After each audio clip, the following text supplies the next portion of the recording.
మహిళలు బాగుండాలనే లక్ష్యంతో ఫ్రీగా ఫస్ట్ ఉచిత బస్సును కూడా మహిళలకే ఇచ్చినాం. బస్సులో ప్రయాణమే కాదు, బస్సు మీద అధికారం కూడా మహిళలకే ఇచ్చినాం, ఓనర్షిప్ కూడా.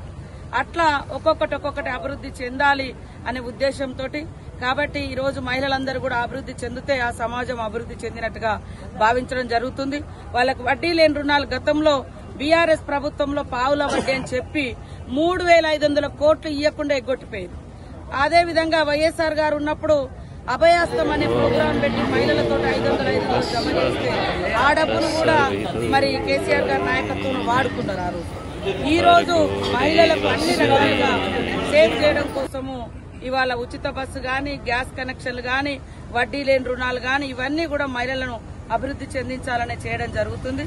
కాబట్టి అందరూ బాగుండాలని మనస్ఫూర్తిగా కోరుకుంటూ, అదేవిధంగా దేశంలో 4 మండలాలు ఆస్పిరేషనల్ డిస్టిక్ లో మరి ముందంచెలోకి వస్తే అందులో మనం మహబూబాబాద్ జిల్లా నుంచి గంగారం మండలం కూడా మరి అత్యున్నతమైనటువంటి మండలంగా పీఎం గారి శాఖ ద్వారా, సెంట్రల్ గవర్నమెంట్ ద్వారా గుర్తించినందుకు నాకు చాలా సంతోషం. ఈ దేశవ్యాప్తంగా మంచి అంటే అత్యున్నత ప్రమాణాలు కలిగినటువంటి మండలాలుగా గుర్తించిన దాంట్లో మొదటి స్థానంలో గంగారము, మరి కొత్తగూడెము, అదే విధంగా ఆదిలాబాద్ జిల్లాలో మరి గాదెగూడ మండలము. ఈ రకంగా నాకు చాలా సంతోషం. ఇక్కడ నా సొంత మండలాలు 2, నేను ఇన్ఛార్జిగా ఉన్న మండలం 1 సెలెక్ట్ కావడం అనేది. అదే కాకుండా నిన్న వచ్చినటువంటి రిజల్ట్ లో కూడా మరి ఇంటర్ సెకండ్ ఇయర్ లో ములుగు జిల్లా టాప్, అదే విధంగా సెకండ్ ప్లేస్ ఏమో ఆసిఫాబాద్ జిల్లా వచ్చింది, నేను ఇన్ఛార్జిగా ఉన్న జిల్లా. అదే విధంగా మహబూబాబాద్ జిల్లా కూడా మరి ఇంటర్ ఫస్ట్ ఇయర్ లో అత్యున్నతమైనటువంటి ప్రమాణాలు చూపి మరి మారుమూల ప్రాంతాల పిల్లలు చదువులో కూడా ఎంత మంచి ప్రతిభ చూపిస్తున్నారో మనం చూస్తా ఉన్నాం. కాబట్టి చదువుకున్న అదే విధంగా స్టేట్ లో 3rd ర్యాంకు మన కోనాపురం నుంచి మన అమ్మాయి వచ్చింది, మన ప్రాంత అమ్మాయి, కొత్తగూడెం మండలం మరి కోనాపురం నుంచి స్టేట్ 3rd ర్యాంక్ రావడం జరిగింది.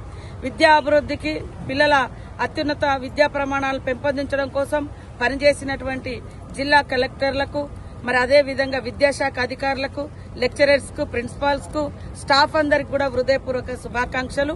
విద్యార్థులకు అందరికి కూడా మరొకసారి శుభాకాంక్షలు తెలియజేస్తూ, పట్టుదలగా చదవండి, చదివే అన్నిటి సమస్యలకు పరిష్కారము. కాబట్టి చదువుకోవాలని వాళ్ళని విజ్ఞప్తి చేస్తూ, మరి కొత్తగూడెం మండల అభివృద్ధి కూడా మేము కృషి చేస్తా ఉన్నాం. తొందరలోనే కొత్తగూడెం మండల కేంద్రంలో కూడా రోడ్డు వైండింగ్ చేసి సెంట్రల్ లైటింగ్ పెట్టాలని. ఎందుకంటే మారుమూల ప్రాంతం ఇది, వెనుకబడ్డ ప్రాంతం. ఇప్పుడిప్పుడే కొంత వ్యాపారవేత్తలుగా కూడా కొంత ఈ ప్రాంతం అభివృద్ధి చెందుతా ఉంది.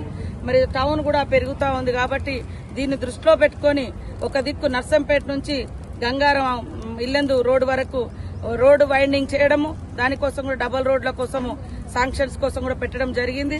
అదే కాకుండా కొత్తగూడెం మండల హెడ్ క్వార్టర్లో కూడా సెంట్రల్ లైటింగ్ తో కూడినటువంటి రోడ్డు వైండింగ్ కూడా తొందరలోనే మొదలు పెట్టిస్తామని ఈ సందర్భంగా తెలియజేస్తూ పేరున మీ అందరికీ నమస్కారాలు.